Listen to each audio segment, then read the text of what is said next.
How to handle price negotiations effectively. First one, research and preparation. Market value of the item நம்ம தெரியாம கண்டிப்பாவே நீங்க நெகோசியேஷனுக்குள்ள போகவே கூடாது.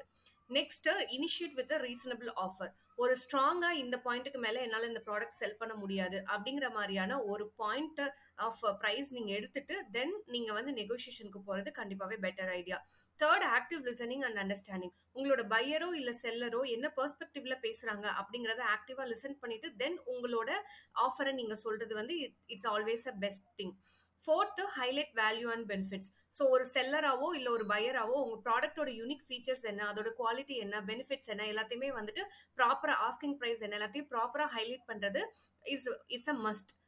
ஃபிஃப்த்து வந்துட்டு negotiate respectfully and professionally. So நீங்க ஒரு பொலைட் அண்ட் ரெஸ்பெக்ட்ஃபுல் டோன்ல தான் நீங்க த்ரூ அவுட் த நெகோஷியேஷன் ப்ராசஸேமே இருக்கணும். ஸோ நீங்க பர்சனல் அட்டாக்ஸ்லாம் வந்து பண்றதை கண்டிப்பா அவாய்ட் பண்ணணும். Sixth, explore win win solution.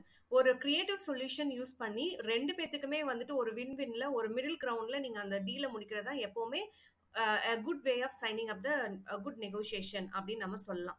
No when to walk away. In case உங்களுக்கு அந்த செல்லரோட காஸ்டிங் பிடிக்கல அப்படின்னா அந்த பிளேஸ்ல அதுக்கப்புறமேட்டு கண்டினியூ பண்ணுமா கூடாது அந்த டெசிஷனை கரெக்டான டைம்ல நீங்க எடுக்கிறதும் இஸ் அ ஹவு நெகோசியேஷனை ஹேண்டில் பண்றதுல ஒண்ணுதான். ஸோ எயித்து வந்து document and formalise agreement. So இது எல்லாமே டீல் சைன் பண்ண வர்றப்போ நீங்க கண்டிப்பாவே ஒரு டாக்குமெண்ட் மாதிரி நீங்க வந்து சைன் அப் பண்ணி வாங்கிக்கிறது is a very good idea. So இந்த மாதிரி for more tips and tricks follow Ads Bazaar. Thank you.